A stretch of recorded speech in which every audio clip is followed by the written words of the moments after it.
This is Lachlan Marquet of the Washington Free Beacon, and you are listening to Vigilant Liberty Radio. The says he doesn't have a horse in this race, but Retractor knows he does. Now he's got egg on his face. The donkey's on the left got owned by a kid. They can say it was a crime, but Retractor knows what he did. Well, welcome back to True Serum. This is the co-host, Becca Lower, and we have our guest, Lee Stranahan. And as I was talking right before the break, there is breaking news today in Kansas of a man went to a Jewish community center complex and a retirement home and shot 3 people. There are some people who are wounded, and reportedly, as he was led away, he was yelling "Heil Hitler." And there are other things I've seen on Twitter that I'm not going to repeat because you don't know what's true, what's not. But I think that leads in well to Lee and his film. He's doing a short film called Saving Kassab, which is going to be part of a larger film called The Caliphate.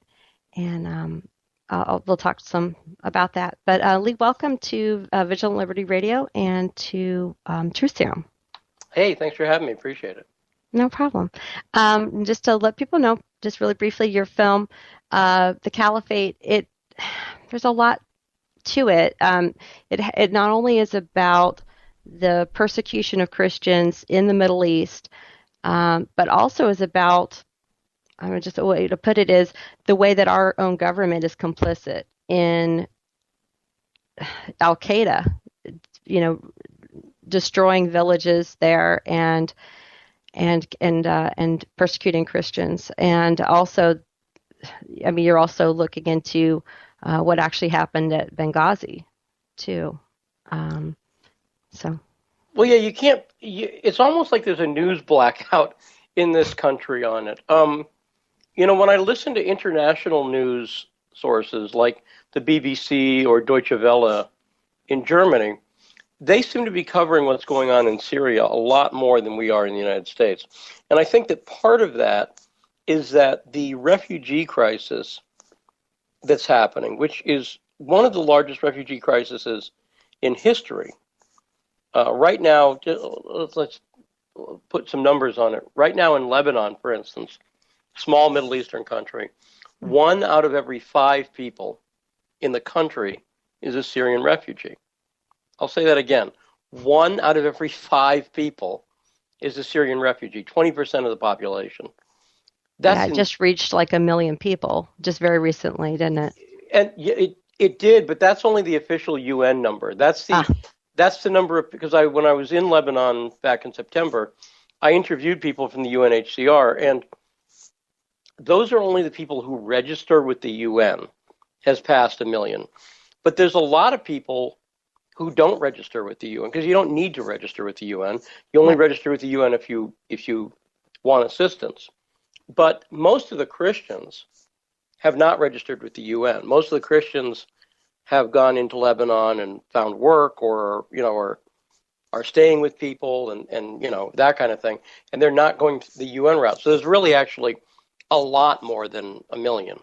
And like I say, it's a very small country. So the refugees, the reason I say that the people in Europe are covering it more is because Europe's obviously much closer to the Middle East. And therefore, the refugees are streaming into those countries. But it's a huge problem. And, when we talk about the term persecution of Christians, that's a term that gets thrown around quite a bit. Mm-hmm. And it means everything from, the contraceptive mandate that's in Obamacare to, but people do use it that way. No, you're right. To the war on Christmas. But what we're talking about in the Middle East is people being murdered. Let's just be, really as clear as we can. It's people being murdered, kidnapped, raped, driven from their homes. And that's the explicit goal. And because the perpetrators are Al-Qaeda and Al-Qaeda-related jihadists, jihadists broadly, Muslims who follow a very strict fundamentalist interpretation of Islam and require everybody else to as well, Muslims or Christians, but because they're brutal to the Muslims who don't follow it either. But because the bad guys are jihadist, we're not covering it. So it's a combination of it's not affecting us and political correctness, I think, those two things factoring in, Mm-hmm. Now, Lee, it's interesting that you brought that up, that you think that political correctness, the fact that we essentially, like the Muslims here in the United States, is a reason why it's kind of a media blackout.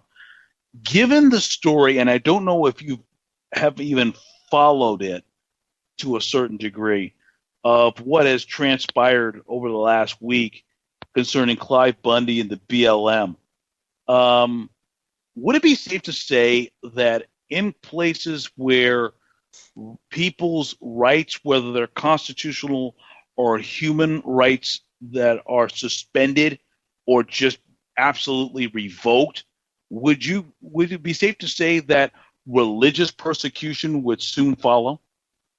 Well, I've been barely following the Bundy case. I've been traveling most of the last week.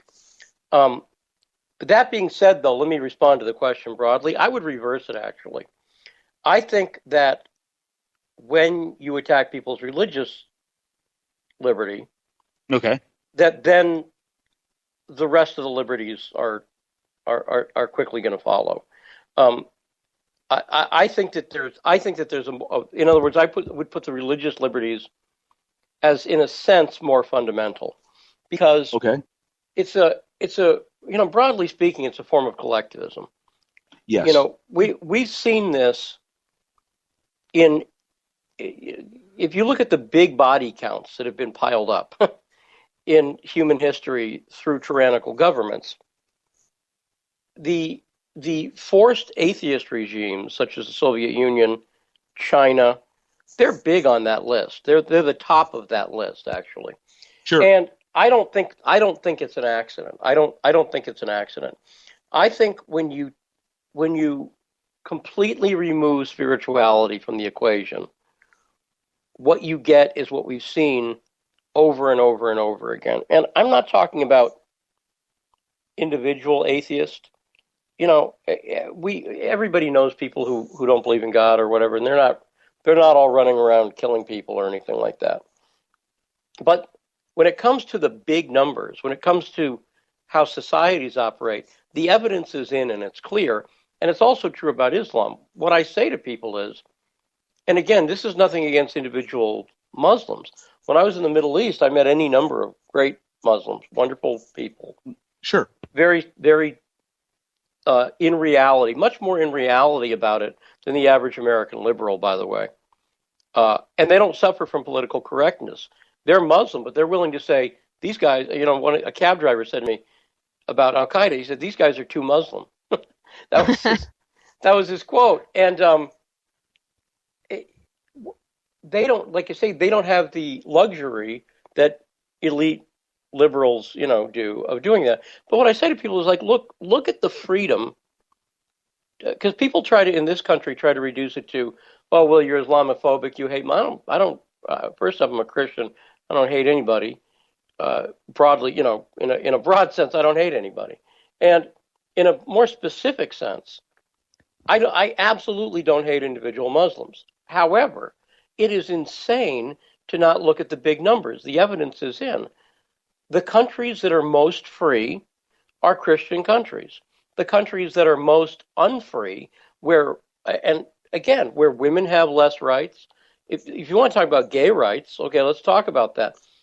There's about 6 countries where homosexuality has the death penalty, and they're all Muslim. They're all Muslim countries, and even in a country, one, well, would be Uganda.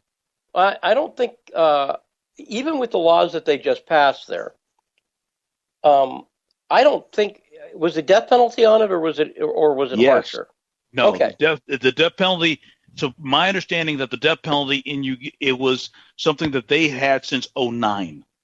No, that's not accurate, by the way. That's That's absolutely not accurate. In fact, and I'm not sure. I'd have to look at the reporting on it and double check. Okay. But I got to point out that even when Uganda was trying to do that, they had the Pope saying to them, "Stop! Don't do that." Right? Okay. They didn't have any Muslim imams stepping up to tell them not to do it. So Uganda, like people who attack Christians, love to throw up Uganda as an example. I'm just telling you, there's a lot of inaccurate reporting. When I looked into this a year ago, there were the only countries that had the death penalty were Islamic countries, and the controversy was that Uganda was trying to get harsher penalties. Okay. And some of those harsher penalties, by the way, even in Uganda, were not for homosexuality, but they were for like homosexual pedophilia. Okay.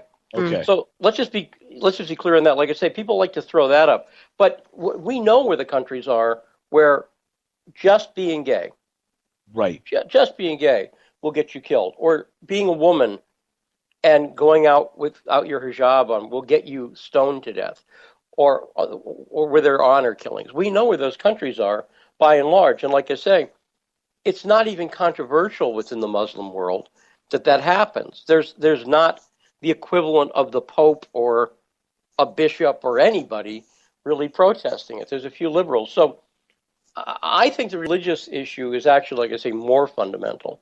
That it's if they can take that away, then all bets are off. And we've seen that over and over again. So it's really based historically. I can confirm the death penalty is not in the Ugandan bill. Thanks. Yeah.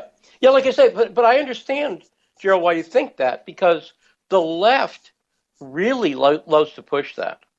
In fact, the people who talk about that, I don't see them talking about the Muslim countries. Exactly. And just to kind of dovetail off your point about religious persecution being more front and center than, say, political persecution, would it be safe to say that even in this country, where you have, for example, the baker in New Mexico that would not bake the cake for a lesbian couple, and was told by a judge that you must do that, or no, I'm sorry, not the cake, the photographer that was in New Mexico, the cake was in Washington State. Would you consider that a precursor to the political persecution that, say, Clive Bundy is suffering, and in my opinion, will eventually have a lot of Americans suffer? Well, here's where the danger is with these private businesses cases. I'm sorry, Lee, you still there? Yes. Yeah, I can hear you. Yeah, it dropped out for a second. Okay. So it's this technology. So Hi, NSA. Here's the here's the danger, I think, of cases like the photographer case or the cake case. And I don't think the danger is in those individual cases, but it's the precedent that's already in place. The Obama administration has already taken a number of steps in court to reduce what they want to do. The goal is they want to be able to sue the Catholic Church. This is the end run. They want to be able to sue the Catholic Church or a Baptist church for not performing a wedding. That's where this is headed. It is not about the cake. It's not about the photographer. It's about the long-term agenda here of being able to sue a church and say to them, look, you Catholic Church cannot discriminate against the same-sex couple. And part of that, and by the way, what they may be going for, and I have mixed feelings on this next issue.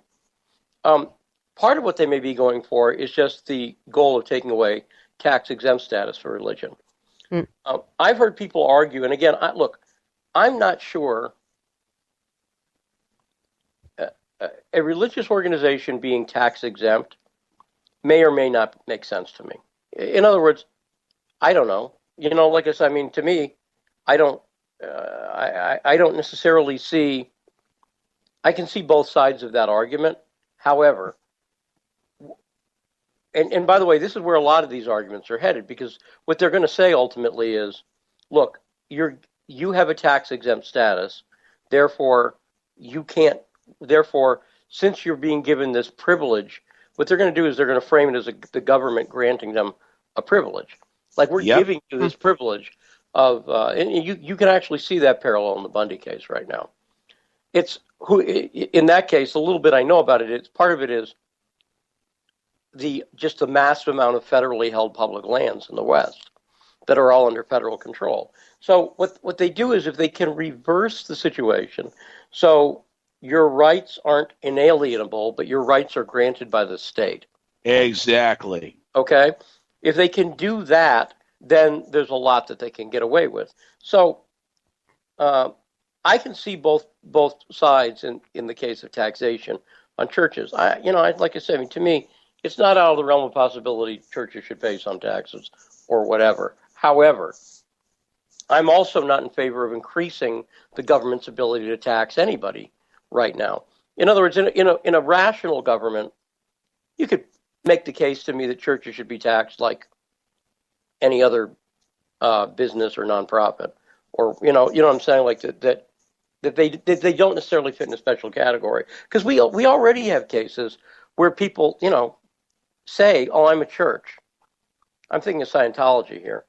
By declaring themselves a church, they try to get some of the statuses that traditional churches have. And, again, you can make an argument for that. But what you can't make the argument for me, what's very clear, is that in a number of court decisions, the Obama administration has been setting themselves up to be able to press that case against churches. They haven't done it yet, because we're not quite there yet. We're not quite there at a point where same-sex marriage is still not, it's still in a minority of states, for instance, right now. Mm-hmm. Yes. But I think I think it's relatively clear we're at a point where that is only going to hold for so long.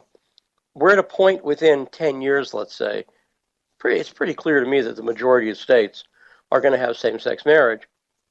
And that's when it's going to be interesting to see what an Obama administration, or more likely a Clinton administration by that point, is able to do, assuming the Republicans can't take the White House in 2016.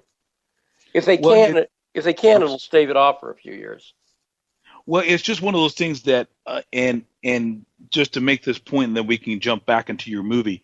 It's one of those things that most people have seemed to have forgotten, or it just either wasn't considered newsworthy or not, was the Employee Non-Discrimination Act that came about 4 years ago. And this was something that the director and still director of the Equal Employment Occupational or Opportunity Commission, Chai Fieldblum, who is a out lesbian, made it clear that says gays win, Christians lose when it comes to this piece of legislation. Yeah, and that's where, like I said, I mean, to me, I tend to be a libertarian-leaning conservative. So in one sense, I don't really care what people do in the bedroom, and I think the government should stay out of that. I agree. But there's also a political agenda. And I think, my friend Andrew Breitbart made this point to me when we used to discuss this issue. He said, look, if you're gay, he said, civil unions were a done deal. You could have civil unions. But that wasn't what that wasn't what the liberal homosexual political agenda was about. And again, I'm specifying liberal here, where it was about acquiring extra rights. And what they, so there's something going on where, like I say, I mean, to me, you could, and again, I look at a same-sex marriage, I go, okay, well, when it comes to inheritance rights or hospital visits or whatever, I don't really talk to a lot of people who, even hardcore conservatives on the issue. They don't care about hospital visits, right? I've never met anybody who's like, no, if you're gay, you definitely can't visit someone you're in the. No, I've never met anybody who said that. Maybe they're out there, but I've never met them. It's about everything else. It's about everything else. And it's about the questions that nobody's even asked about how this affects traditional marriage. For instance, just a simple example. They've done surveys, particularly among gay men. It's different with gay women. But with gay men, gay men are typically not monogamous. Even if they're in a long-term relationship, they're not monogamous. And they're explicitly not monogamous. It's not like they cheat. They're just not monogamous. It's not something that they do. So people talk about, and conservatives, Rick Santorum is an example, he gets made fun of all the time for talking about for even asking the question, what's the effect going to be on traditional marriage? And people go, well, if you marry somebody and they're the same sex, how does that affect you? Well, the question is really it doesn't affect me, but how does it affect the idea of what marriage is? So we've taken out gender roles, so it doesn't mean that anymore. Well, how about monogamy? Is that part of what marriage is? Is that just off the table? In other words, at a certain point, if you start knocking down everything that traditional marriage is, you're left with nothing. And when, like I say, even just asking the question, okay, well, how does this affect monogamy? So, or for instance, in traditional marriage, a lot of people, one of the reasons some people get married is because they don't have sex until they're married, right? Okay, well, is that what's going on in same-sex marriage? Is that a thing? I don't think that's the thing. I don't think that's the thing that's going on. I don't think there are same-sex couples who are like, well, no, we're going to wait to have sex until we get married. Then when you take, like I say, and obviously there's an assault on. You can see it with the other decision that worries me, not just as we homeschool, but it's the Holder decision on homeschooling that happened recently, where there was a German immigrant family who moved here because Germany is so repressive about homeschooling, and they're Christians, and the Holder administration, the Obama administration, the Holder DOJ, said that there's no such thing as the right to educate your children. That's really frightening. That decision is really, really frightening. And what they're doing, in my opinion, is they're setting up things. They're not going to be the ones to do it, but they're setting things up for a series of decisions that happen in the future that are going to be mind-boggling. Right, and I can see how that homeschooling decision relates to the family unit, to the right to have something mean something, have the word family mean something, have spouse, have marriage mean what it has traditionally meant. And so that's great. I do have a question. So we can go back to your film.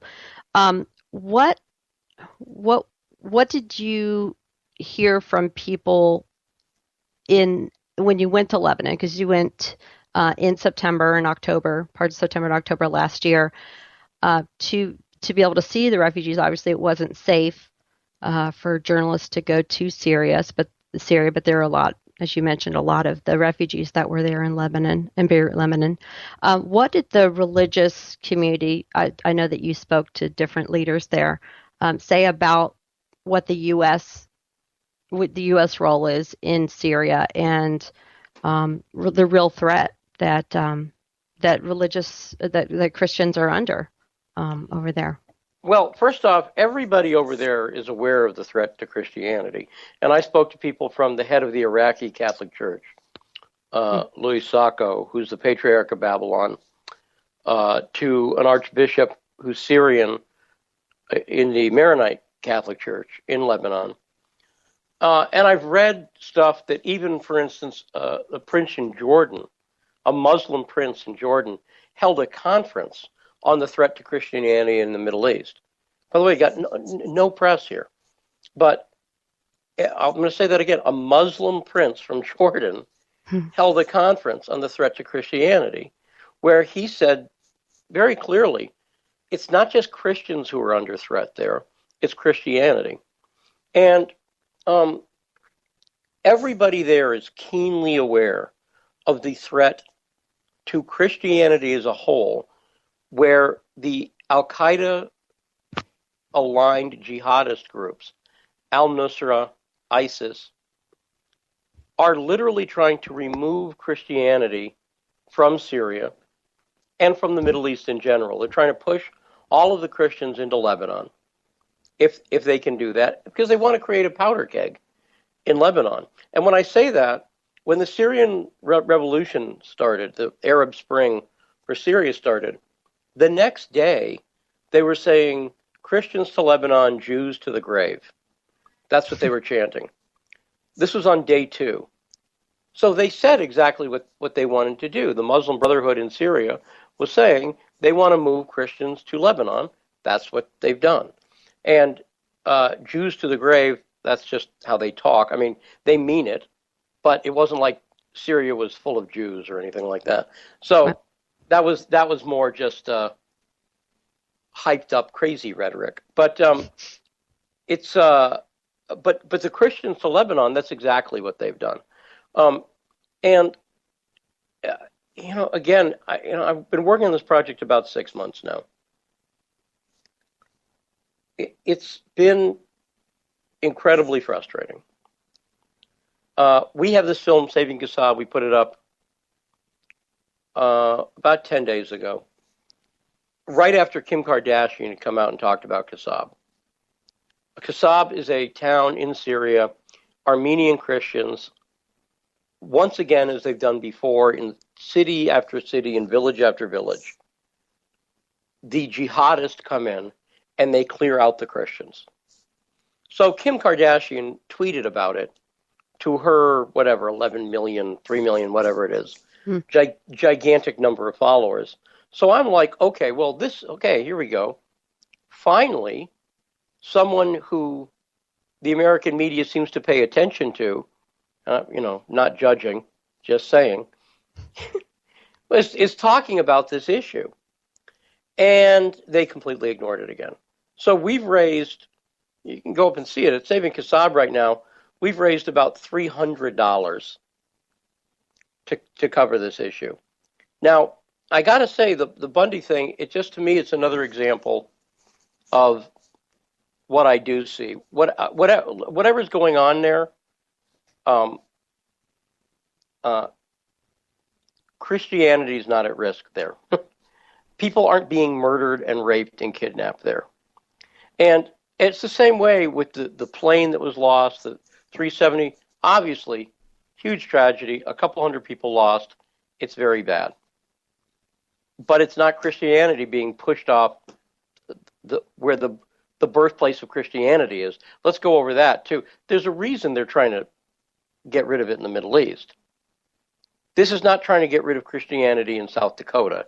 This is trying to get rid of Christianity at the birthplace of Christianity.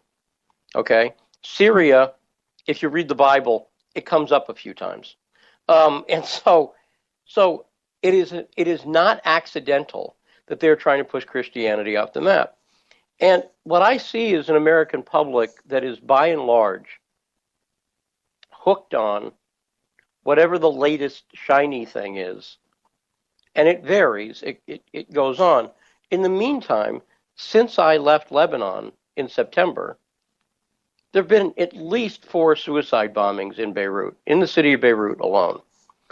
Hundreds of thousands of more Syrians have been pushed out. And the U.S. is backing, the U.S. government is backing the people who are murdering Christians. Real briefly, the situation is there's Bashar al-Assad on one side and the people against Assad on the other side. and they are either aligned with or subject to Al-Qaeda. Now, there are elements who are opposed to Assad who may want something different. They have no power. There are elements opposed to Assad who may be better. They have no power. And if Assad falls, let's just be really clear, if Assad falls, nobody has ever demonstrated that anything will happen, but Al-Qaeda will take over Syria. That's 100% clear. But the U.S.'s only policy when we had peace talks recently in Geneva was to get rid of Assad. And this is exactly the same thing that happened in Egypt, where we pushed the Muslim Brotherhood into power. Disaster happened. And disaster, especially for the Christians, happened. And guess what? The U.S. has never learned from that mistake. And it's happened over and over again. We got rid of Gaddafi in Libya when Gaddafi was helping us fight Al-Qaeda at the time. And again, none of these guys are awesome. Hosni Mubarak, not great. Bashar al-Assad, not great. These are all bad guys. But the alternative is worse. And it's not accidental, I don't think, that the Obama administration keeps pushing it. But I've got to say that to raise $325 on an Indiegogo project where it's all transparent, people see where the money is and everything else, it's depressing. I don't know how else to say it. It's very, very, very depressing. And I have gone into debt. I've had to take out 2 loans in the past few months to keep going on this project. I was just in Washington. I got interviews with some of the people I wanted to get interviews with: Frank Gaffney, Claire Lopez, David Raboy. I see the spine of the film The Caliphate. I have the material to start to make it. And but the fact that I see the fundraising that goes on, and Becca knows that Becca and I are friends. So Becca knows what I complain about all the time. But there's a large Tea Party group raising money to draft Sarah Palin right now. And Sarah Palin has said that she's not going to run for Senate. So it's a scheme of some kind. They're trying to raise money based on that idea. I guarantee you they raised thousands and thousands of dollars yesterday on that scheme. And meanwhile, we got 325 in when people are being murdered. So it's depressing to me. And I don't, that's definitely why I had you on. Yeah. Is that more people need to hear what it is that you're doing. Yeah, exactly. And with your permission, Lee, Taylor, sure. I'd like to go ahead and roll that clip. We have a clip from Indiegogo, and we're going to go ahead and roll it on Truth Serum. Sure, yeah. Hi there, my name's Lee Stranahan. I'm a writer and filmmaker based in Dallas, Texas. And so many times in our lives, we have to choose between what's important and what's urgent. The urgent stuff, getting the kids to school, getting a project done at work, and what's really important. And in this case, I want to talk to you about a project that's both urgent and important. A few days ago, I started seeing reports about attacks on a Syrian village called Kasab. And I saw that Armenian Christians were being driven out of the village by rebels. This is part of the Syrian war. And when I saw this happening, I was reporting on it on my website, Stranahan.com. I thought to myself, oh no, here it goes again. It's happening again. And the reason I thought that is that for about 6 months now, I've been reporting on the attacks against Christians in this Syrian war, in this Syrian conflict. I started with the village of Malula, a small Christian village, one of the last places where Aramaic is spoken. And these rebels had attacked that village. And the weird thing about all of this is that the United States is actually backing the people who are killing Christians and driving them out of these towns and villages in Syria. Now, Kasab is just the latest example. And in this case, It's Armenian Christians who were driven out of the town. And there's video up. You can find it on YouTube. I posted it at Stranahan.com. And when I saw what was happening in Malula 6 months ago, I felt called to go over to the Middle East. I raised money. We went to Lebanon. I interviewed the head of the Iraqi Catholic Church. I interviewed an archbishop from the Syrian Maronite Church. I interviewed survivors of the attack on Malula. I interviewed people who've been driven from the Syrian town of Aleppo. And their stories were amazing and heartbreaking and really important. And now that I see what's happening in Kasab, I have to go back. I need to get on a plane in about a week or 10 days to get over there to talk to the survivors of Kasab. The difference in Kasab right now is that the Armenians in America and elsewhere are really fighting back. They've started a Save Kasab campaign, and even celebrities like Kim Kardashian have used her celebrity, the 20 million followers she has on Twitter, to get the word out. So I think we might be at a point where we can start to, the urgent situation is what's happening in Kasab. The important thing is that Christians in the whole region are being driven out, are being kidnapped, killed, and murdered. I need your help with this project. We need to raise the money, and I want to get a short film that we're going to put free up on YouTube and Vimeo and everywhere else. I want to get it done by the end of April. That means I need to get on a plane in 10 days. I need to talk to survivors. I need to come back and I need to edit it and then get this project up right away. Please, even if you wonder why this affects you, the people doing the killing here are Al-Qaeda affiliated rebels. They want to use Syria as Al-Qaeda's next base of operation. And that means what happens in Syria won't stay in Syria. Please support me on this project. And once again, we're back with True Serum, and I'm here with Gerald Harrison, with my co-host Becca Laura, and my special guest Lee Stranahan, former writer of Breitbart.com, is now actually doing independent film. One of them is Saving Kasab, and the other one being The Caliphate. Lee, I wanted to go ahead and just try to be able to give a synopsis of the film, of how do the two films tie together, or are the films completely separate? Well, We're 36 hours, I think, something like that, from the end of the fundraising on Saving Kasab, which, and we're only about $16,000 away from goal. So we're a huge gap between what I wanted to raise to do it. So I think that what the Saving Kasab short film is going to end up being, and I'm going to write to everybody who donated and talk to them about it. But at this point, for instance, I can't get to the Middle East, right? There's no money to get to the Middle East. There's barely money to the money barely. We didn't cover the trip to Washington D.C. we made last week, where I was in Washington D.C. and even though sleeping on couches most of the night, there's expenses every day just getting around, for instance. So the Kasab thing is going to be part of the larger film, The Caliphate, but I need to see what I'm going to do on that film.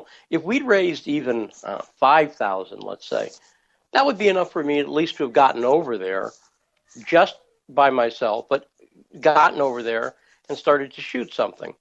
Now at this point, with $325, but the larger project, The Caliphate's going on regardless of that. And because the Kasab story is going to be in there, I'm just not sure where it's going to be. So I have to wait and see what we end up with. If we don't end up raising anywhere near the goal, if we end up raising very, very little money, then it's going to end up probably being more of a section in the film where we talk about it. And then if I'm able to raise the money on the Caliphate, when I go over there, I'll cover this stuff. But I'm once again, I'm sort of dumbfounded, maybe the right word, at the at the lack of support. I don't know how else to put it. It's because I don't take it personally.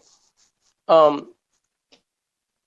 talked to people over and over again who are involved in the subject who say people just don't seem to care that what's happening to Christians in the Middle East. And again, I've heard this from people over and over again who've been involved in the issue, who are like, people in this country are by and large ignoring it. And what I had to talk with Frank Gaffney. People don't take the threat of Al-Qaeda seriously. And when I was at the Center for Security Policy last week, Frank and I talked about it. Fundraising for his group, incredibly difficult. So, like I say, I don't take it personally. I don't take it as rejection of me. I take it as a frightening amount of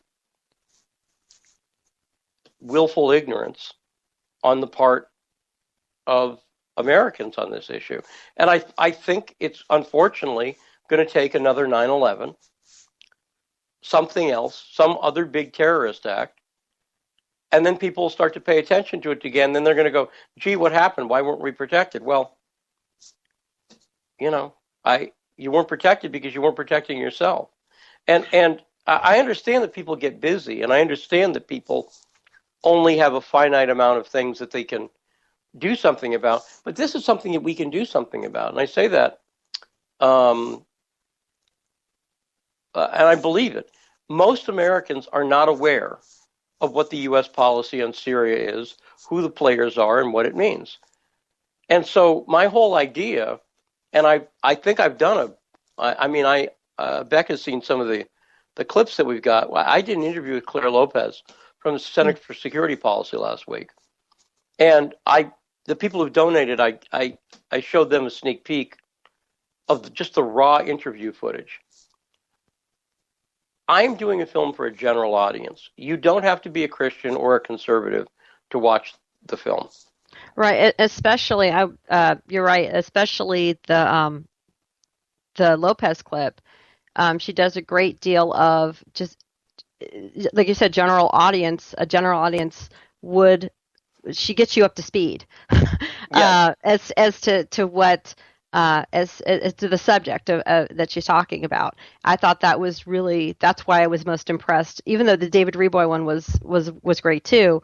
The other one, it was very, very simple. And I think that's important because people don't follow what happens in Syria, what happens in Afghanistan, what happens, throughout the Middle East. I know when we were watching the clip, or when we were listening to the clip, I guess, there was something that you wanted to say about people in Christianity, or people's, there was something about Christianity that you wanted to talk about. Were you thinking that what goes on over there in Syria has any type of biblical relevance as to goes to, say, biblical prophecy? Well, I think what I worry about, my friend Ben Howe raised this as a possibility, because I was talking about the difficulty in raising money for the film. And, again, I look at other projects on Indiegogo. I look at the Gosnell film, for instance, where they're over $500,000. And God bless them. God bless them for doing that. And God bless them for making the film. And Sure. I, as a filmmaker, I want all films to do well. I'm happy when films do well. I stole that line from John Voight. I met Voight about 20 years ago, actually. And we were talking about Titanic. It was right before Titanic came out. So, and he said, as a filmmaker, I want all films to do well. And I thought, how gracious of the guy. That was a very nice thing of him to say.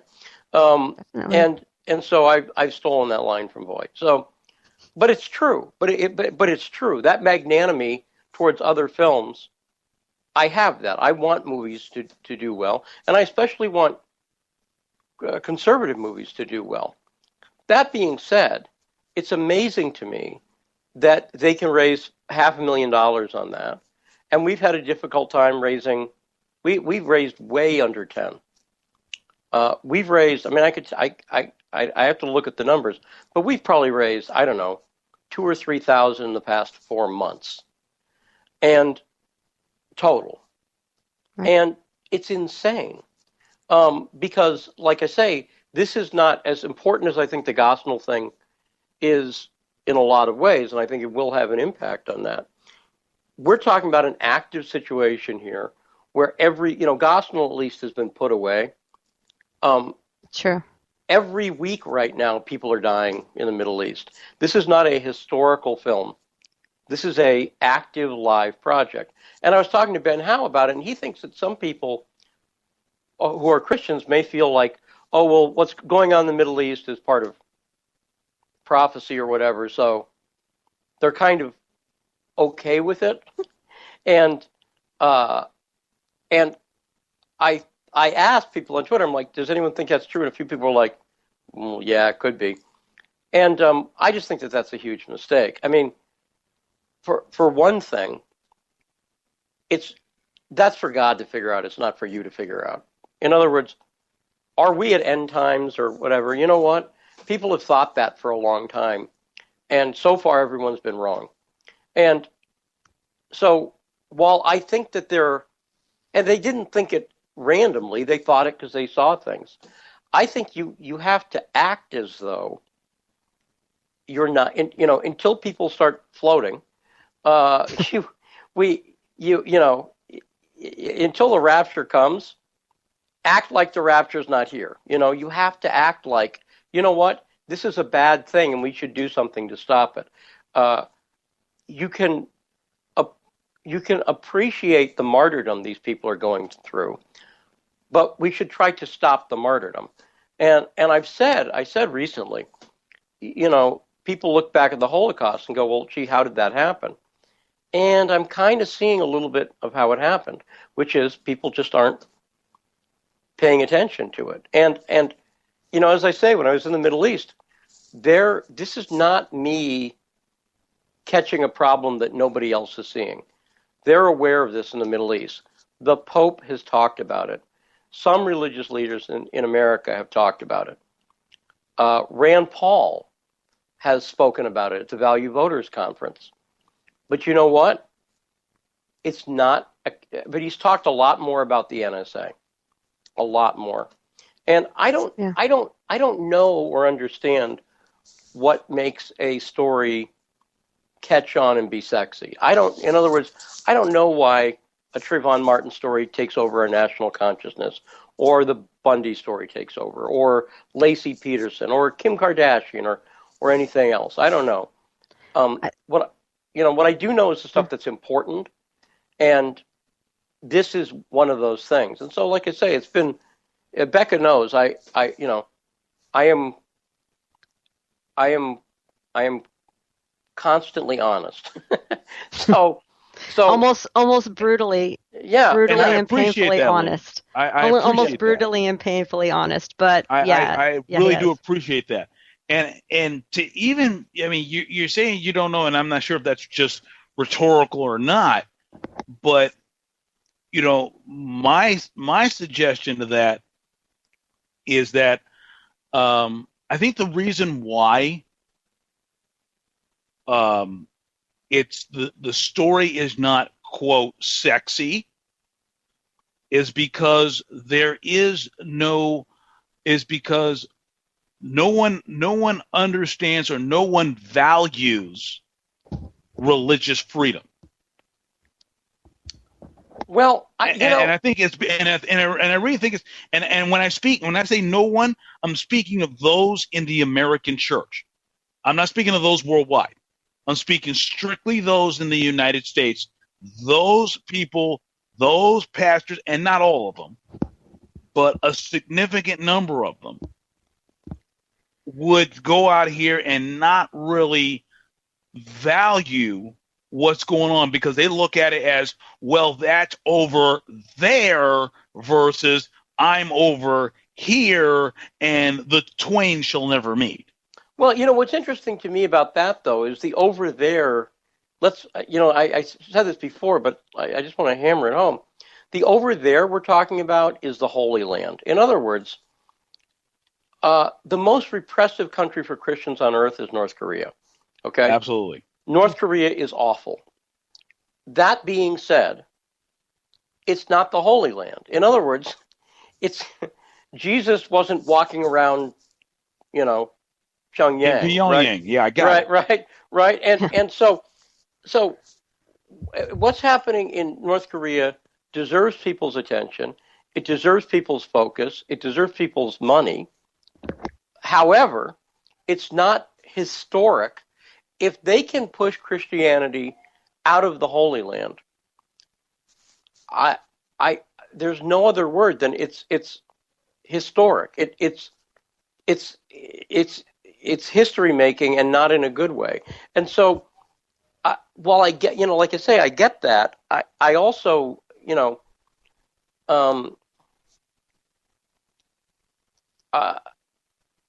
there are. I think another factor is there's not a ton of money in this.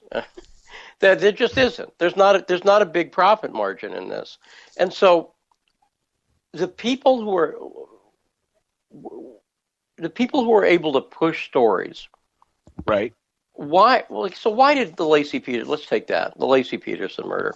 Okay, let's take that one. Why did that become stuck in people's consciousness? Well, two reasons. Yeah, go ahead.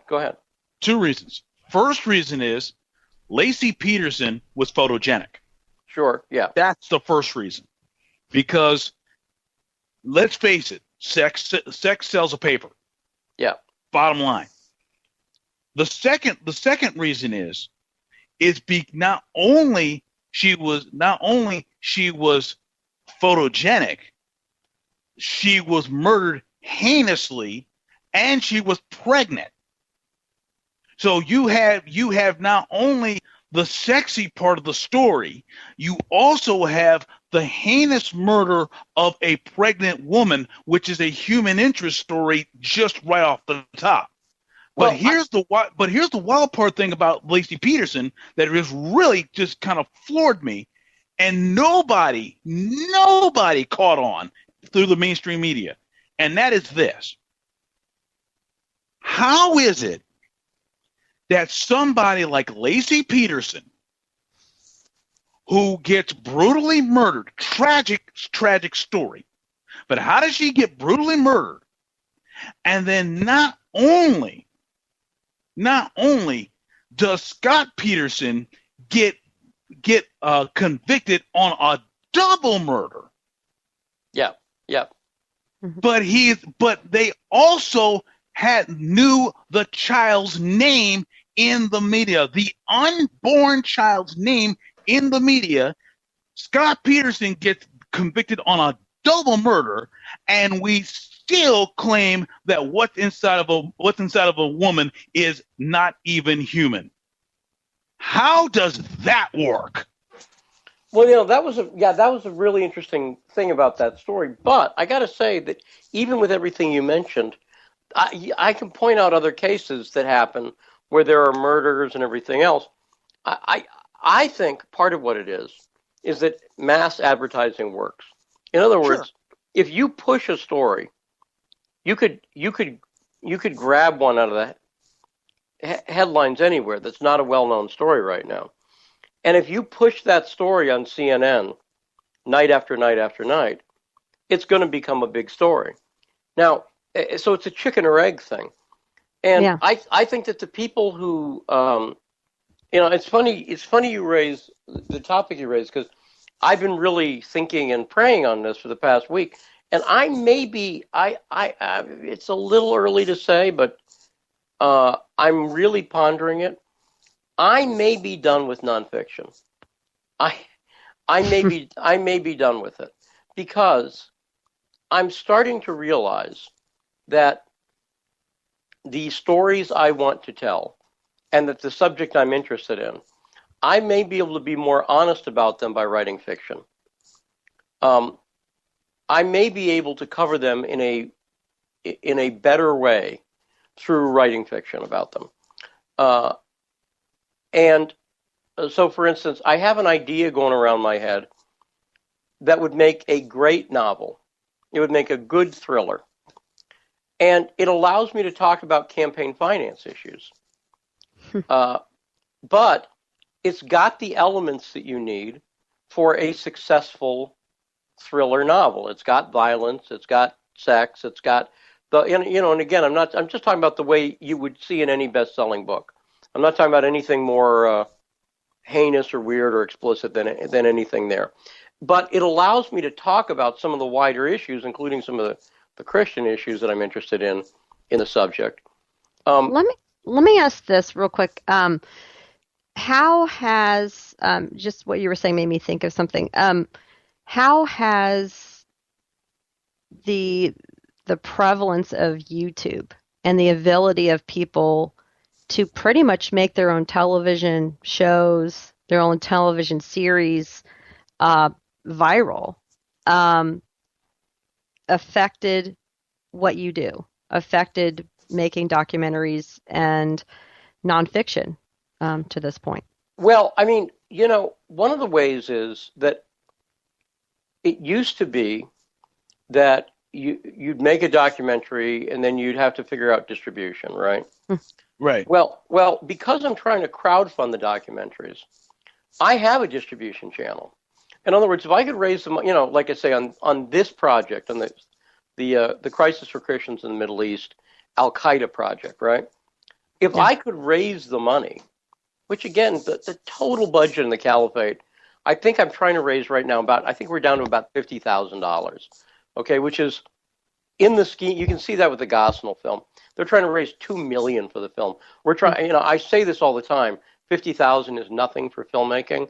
That's what I mean. It's nothing, okay? And I'm able to do the film for that budget because I can do a lot. I know how to shoot. I know how to edit. I know how to do graphics. I've done all of that professionally. So if I could raise the 50,000 to make that film, I have distribution built in, which is YouTube.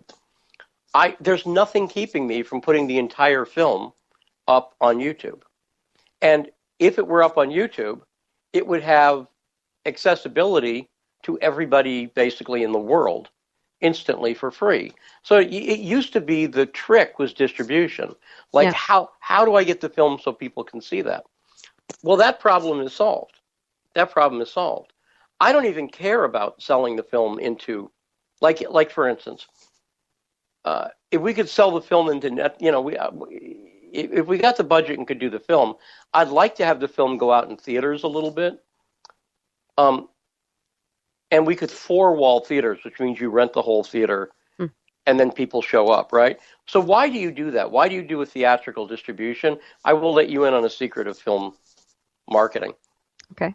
The reason you do a theatrical release is it creates a sense of value for the film. In other words, if a film goes directly to video without ever hitting theaters, people know in the back of their head it's like, well, that's not worth very much then.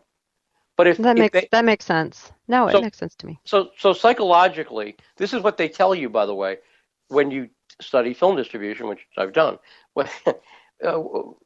You want a theatrical release because psychologically, people go like, well, somebody paid $10 to see that. Therefore, if I get it now on HBO, oh look, I'm getting $500 worth of films this month or whatever, right? Well, if it never hit theaters, there's a psychological impact. But that's why. So it's pretty easy to get films in theaters, right? Right. However, so we could do that, but if I put the film straight up on YouTube, Netflix doesn't pay very much. So maybe I could get, $5,000 from Netflix or something like that to put the film up on Netflix. But you know what? That would restrict the film from people seeing it. So I've actually thought about that, that the problem of distribution is solved. So YouTube actually makes it possible for more people to see it. Now, the trick is financing it. So I wouldn't dream of trying to raise on this film $500,000. We don't need to do that. But to get the film finished the way I I conceived it when I came up with it. I need to go back to the Middle East. I need to shoot. I need to spend a few weeks editing. I need to hire someone to do editing. I need to license footage, and I need to, do a few things like that. I've added it up. The budget's up there. It's $50,000.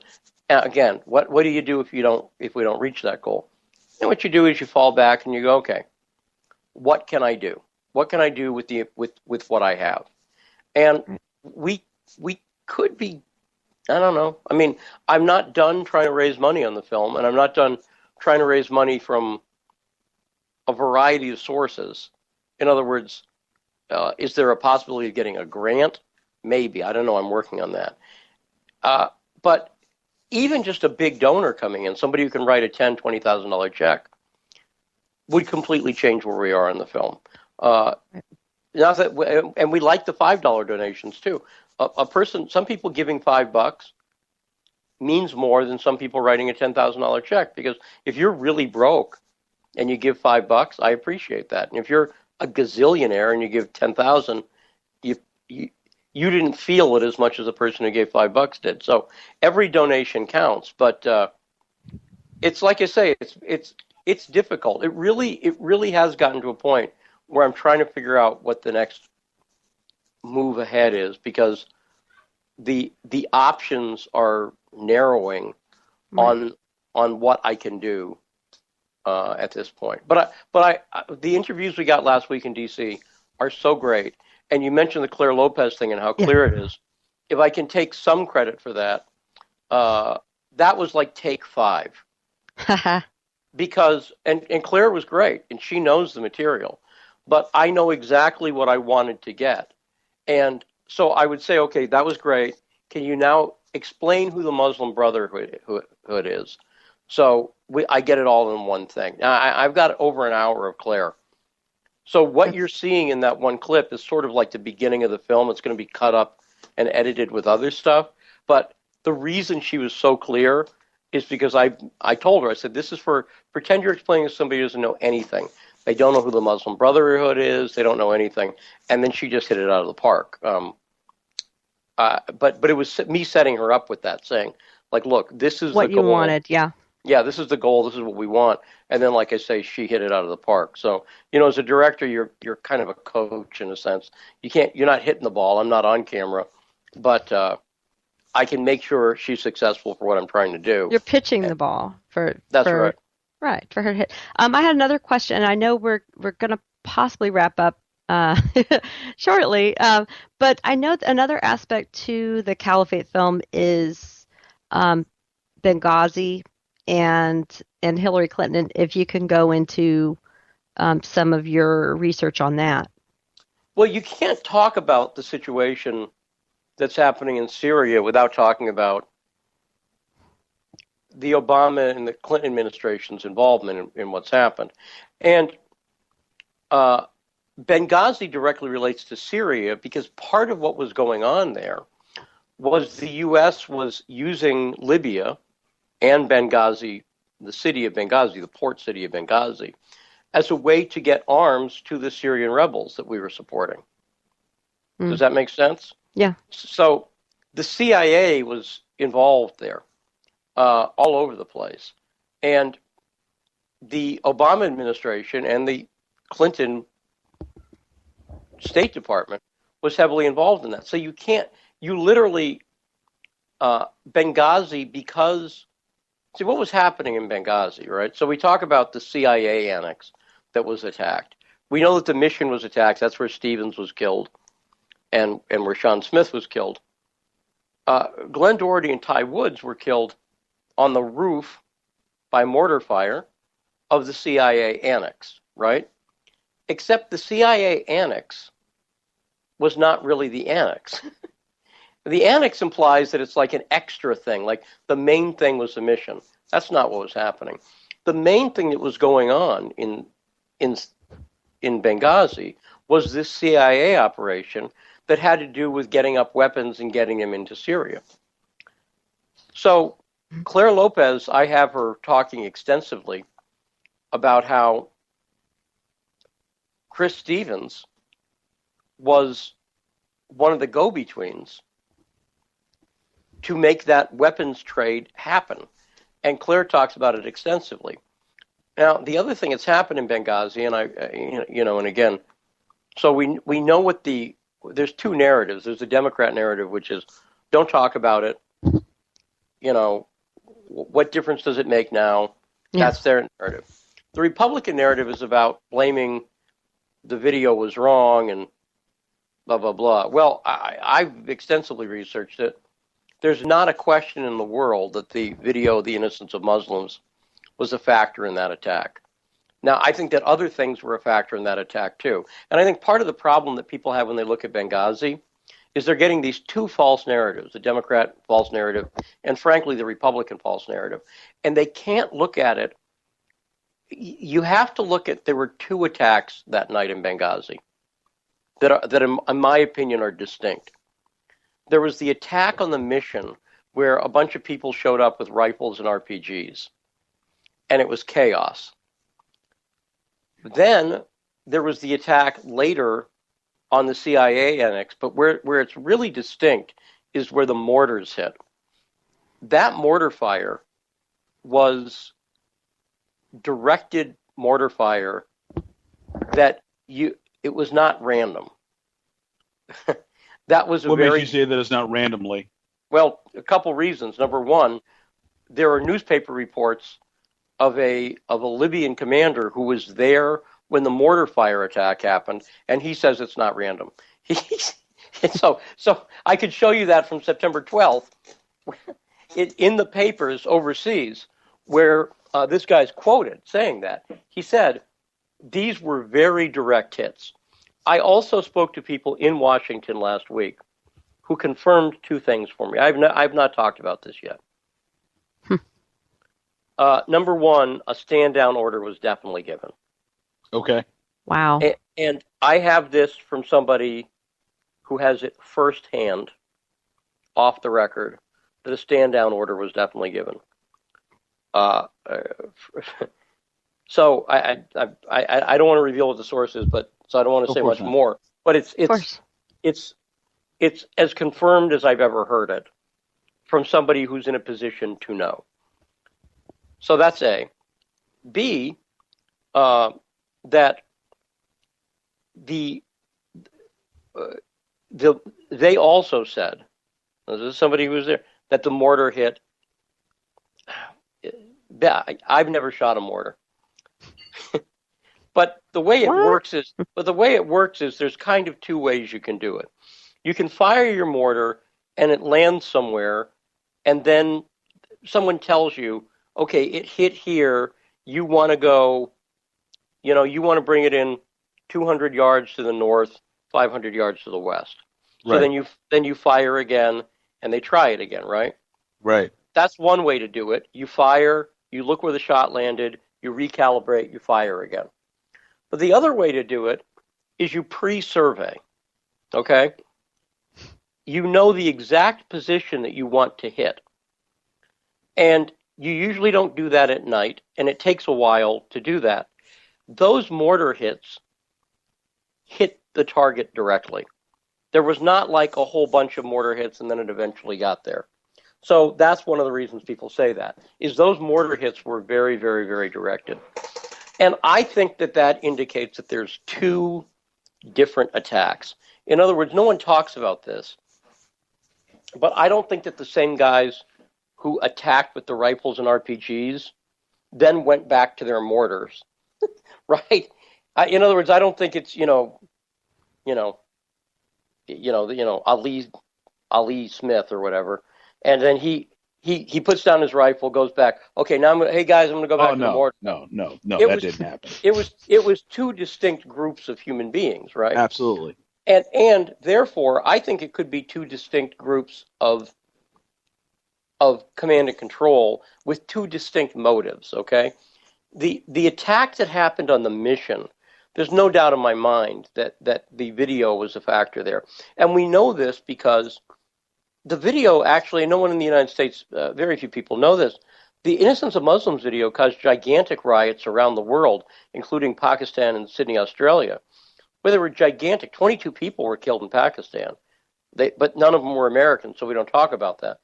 but 22 Pakistanis were killed in riots explicitly over the video. In Australia, you can see there's video. It's up on YouTube.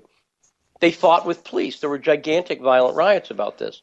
So one of the reasons I think that even politically correct Republicans don't want to bring this up is it doesn't look good for Muslims as a whole if they freaked out about that video to the point where they caused rioting in 24 countries.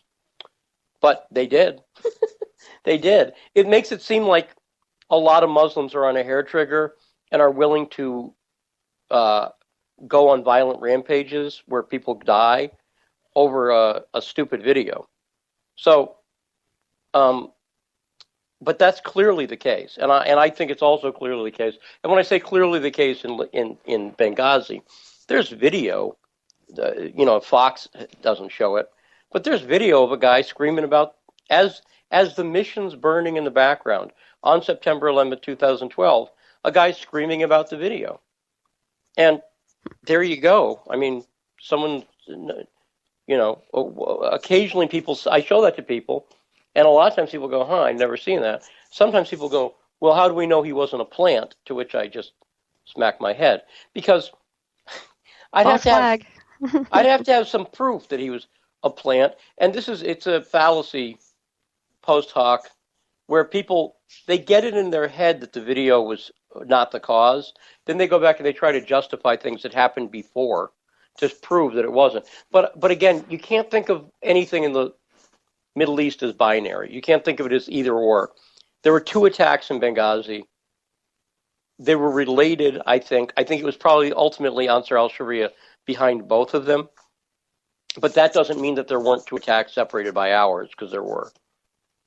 And I think one group was doing one thing and another group was doing something else. That's just it's pretty clear to me looking at the facts. So that's all going to go in the film, by the way. Yep.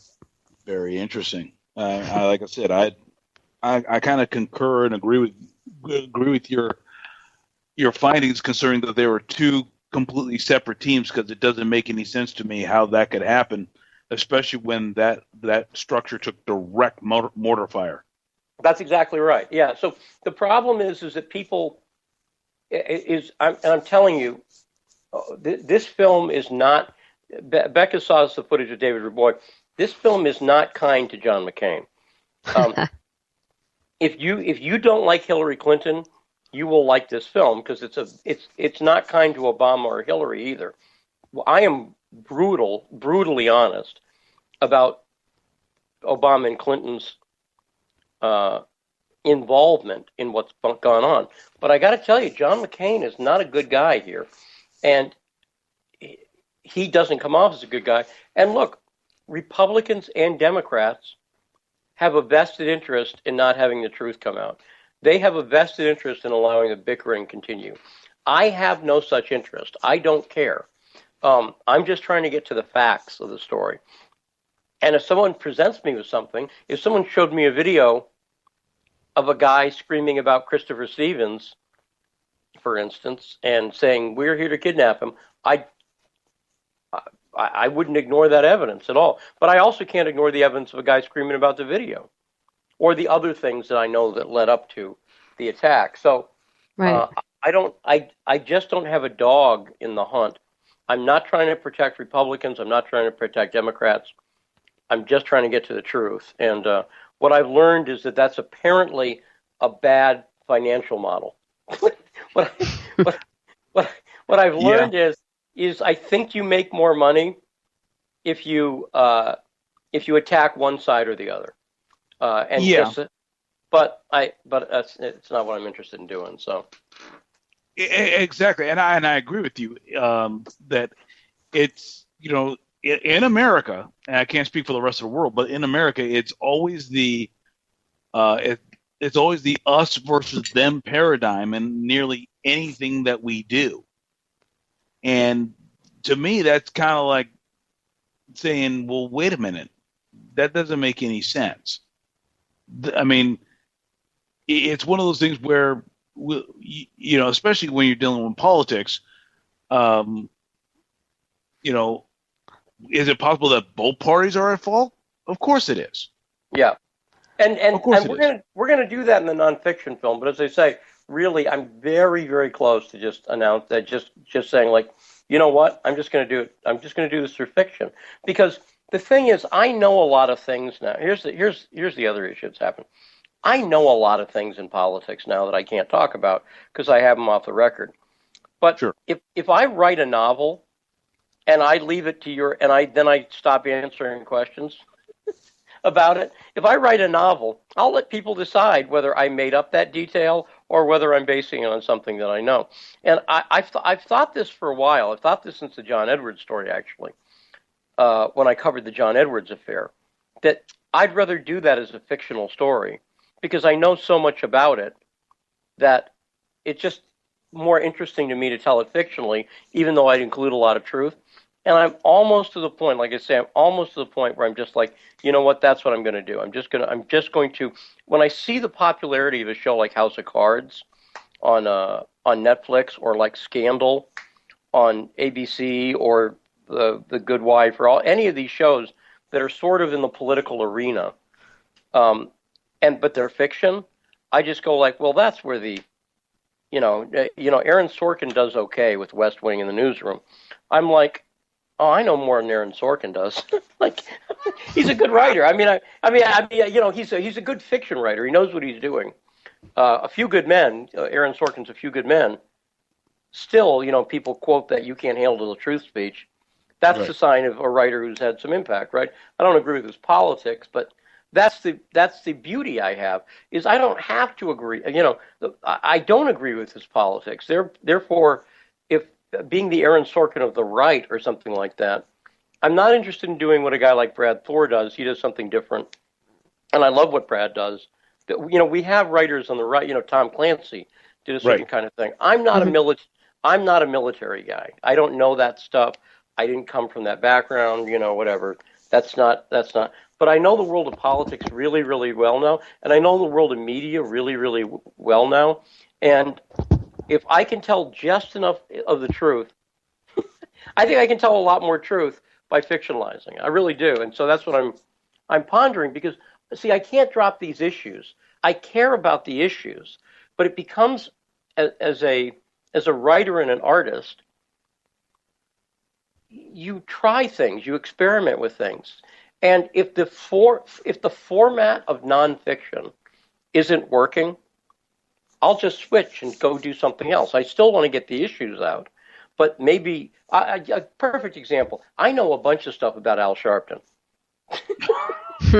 I know a lot. He's a work of fiction just on two legs. Yeah, or Michelle Bachmann. I know a lot of stuff about Bachmann. There's a lot of politicians I know. Alan West. There's a lot of stuff I know about people. I can't talk about it, except I could fictionalize it. And if I fictionalize it, and I throw in some stuff that I make up, and then I let other people try to discern it, it's like, oh, okay. It's fascinating stuff. I mean, politicians are not awesome. Let me just sum it up that way. Politicians. I'm very disturbed by politicians. That being said, fiction seems the right way to deal with a lot of that stuff, because you can always just hide behind the, well, you figure it out.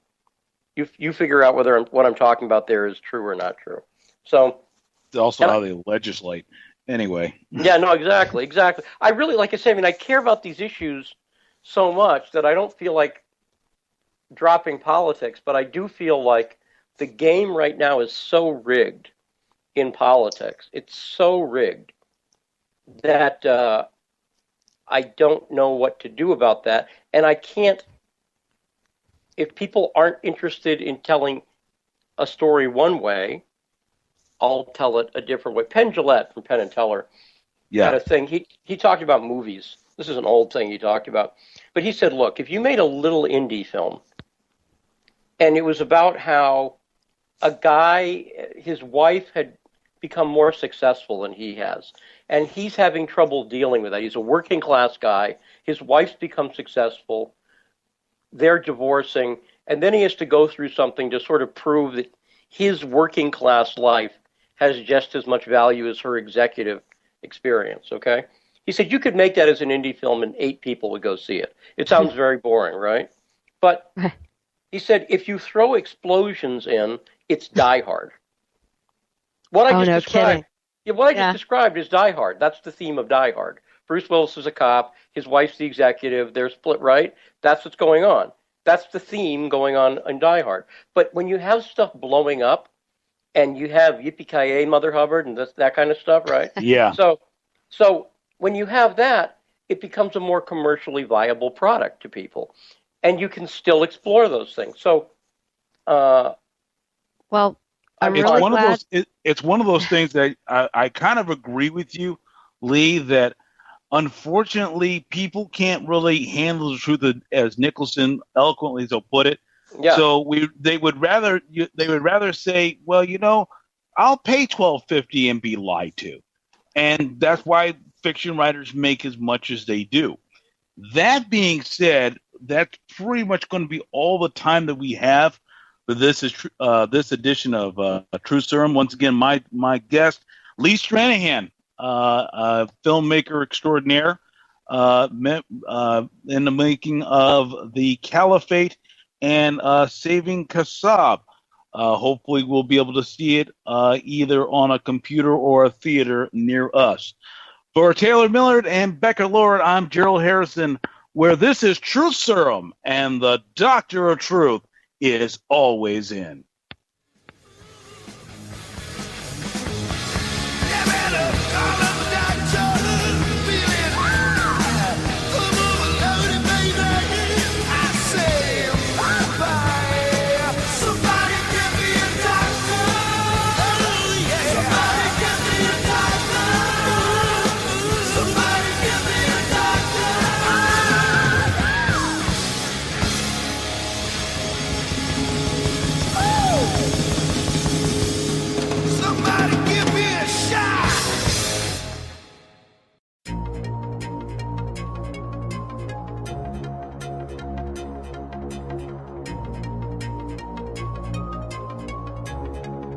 This show is copyright by VLR Media.